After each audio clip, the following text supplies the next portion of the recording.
Assalamualaikum warahmatullahi wabarakatuh. Perkenalkan, kami dari kelompok 9 ingin mempresentasikan makalah dengan materi konsep pendidikan menurut para tokoh ahli pendidikan di Indonesia dengan anggota yaitu Putri Nurhayati dengan NIM 201200370 dan Rizky Putri Nursahyanti dengan NIM 201200386. Oke, langsung saja saya akan membacakan tentang biografi Ki Hajar Dewantara.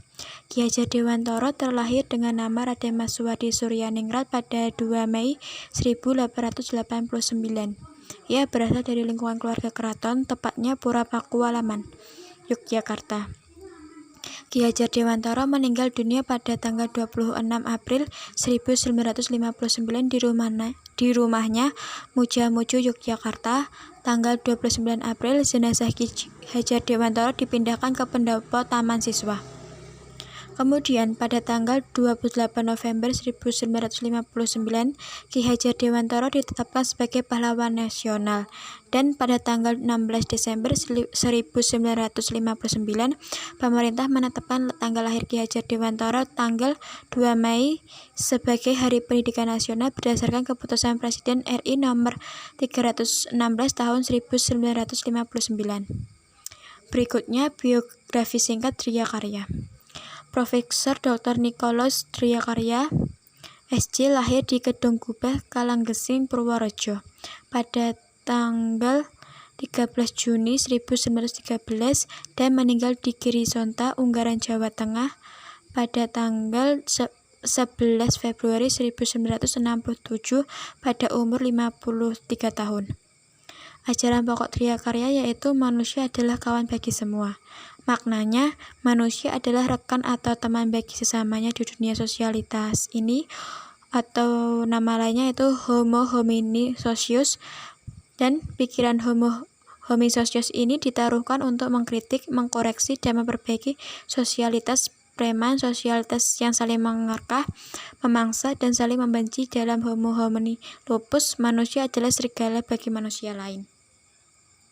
Berikutnya, mengenai konsep pendidikan yang dicetuskan oleh Ki Hajar Dewantara ini ada 3, yaitu yang pertama, pendidikan melibatkan alam keluarga, yang bertujuan yaitu memajukan budi pekerti setiap manusia dan mampu menguasai diri sendiri untuk mencapai kebahagiaan lahir, batin, dan dunia akhirat. Yang kedua, pendidikan melibatkan alam sekolah, yakni memajukan cara berpikir manusia dengan berpikir realitas, cerdas, dan kecerdasannya itu membebaskan dirinya dari ketidaktahuan. Yang ketiga, yaitu pendidikan melibatkan alam masyarakat, di mana diharapkan dapat menggerakkan pemuda untuk membentuk sebuah pergerakan yang dapat mengongkoh untuk pendidikan menuju kecerdasan budi pekerti. Maka pergerakan pemuda perlu diakui sebagai pusat pendidikan.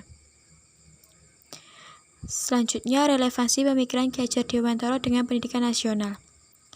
Dilihat dari pemikiran Ki Hajar Dewantara, dapat diklarifikasi bahwa pemikiran tersebut masih relevan hingga saat ini. Pemikiran tersebut sesuai dengan konsep pengajaran di Indonesia saat ini mengenai budi pekerti pada anak didik dan sudah menjadi kebiasaan serta kesadaran diri sendiri untuk menjadi baik.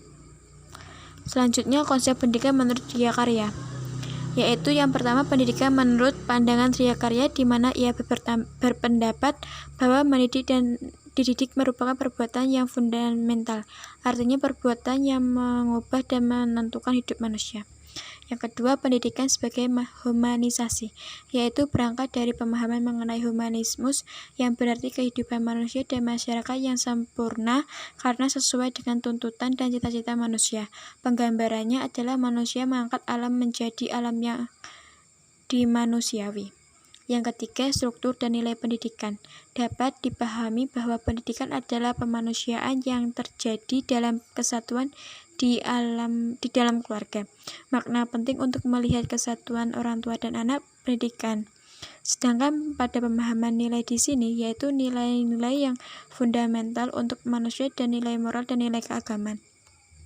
Yang keempat yaitu pendidikan sebagai humanistik, yaitu berpandangan bahwa proses pendidikan berpusat pada subjek didik.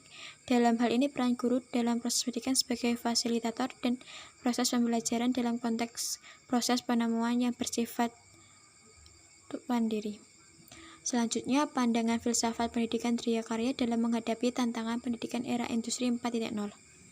Dalam menghadapi tantangan era industri 4.0 ini diperlukan peran orang tua untuk membantu anak menjadi manusia dewasa, mampu memberikan penanaman nilai-nilai moral dan keagamaan dalam kehidupan sehari-hari yang dapat menjadi kebiasaan pada anak, serta tugas orang tua dan pendidik adalah fasilitator belajar bagi anak.